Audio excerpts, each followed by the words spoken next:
మనుషులు చనిపోయిన తర్వాత బంధువులు పీక్కు తింటాయని మనం వినేవాళ్ళం. బంధువులన్నానా?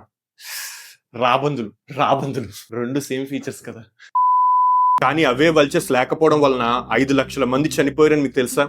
సౌండ్ షాకింగ్ కదా. ఒకప్పుడు మన ఇండియాలో 5 కోట్లకు పైగా రాబందులు ఉండేవి. ఏదైనా యానిమల్ చనిపోతే వల్చర్స్ విత్ ఇన్ మినిట్స్ లో అక్కడికి రీచ్ అయ్యి క్లీన్ చేయడం స్టార్ట్ చేసేవి. ప్రతి కార్కస్ ని ఇన్స్టెంట్ గా రీసైకిల్ చేయడంలో బిజీ ఉండేవి. స్వచ్ఛ భారత్ అని మనం పోస్టర్స్ పెట్టుకున్నాం. But these guys they were the OG sanitation workers of nature. ఇవి డెడ్ యానిమల్స్ లో బ్యాక్టీరియా ఫామ్ అవ్వక ముందే వెళ్లి తినేసేవి. సో ఈ ప్రాసెస్ వలన కలరా, ప్లేగ్, యాంథ్రాక్స్ లాంటివి ప్రివెంట్ అయ్యేవి. బట్ ఎప్పుడైతే మనం డెవలప్మెంట్ అనేది వెటర్నరీ హాస్పిటల్స్ నుంచి స్టార్ట్ చేసామో అప్పుడే డైక్లోఫినాక్ అనే ఒక powerful cattle pain killer enter అయింది. యానిమల్స్ పెయిన్ లో ఉంటే ఈ పెయిన్ కిల్లర్ రిలీఫ్ ఇస్తుంది, అది మంచి విషయమే. కానీ వల్చర్స్ ఆ పెయిన్ కిల్లర్ తీసుకున్న కంటామినేటెడ్ కార్కస్ ని తినేసి కిడ్నీస్ ఫెయిల్ అవ్వి పడిపోయేవి. And with in just a decade 99% vultures population gone. Like seriously entire species almost wiped out అయిపోయాయి. అండ్ ఇప్పుడు ఈ రాబందులు లేకపోవడం వల్ల ఏమైందంటే more contaminated carcasses, more stray dogs, more rabies. Simple domino effect, deadly results. So ఇక్కడ మనం నేర్చుకోవాల్సిన ఒక పాఠం ఏంటంటే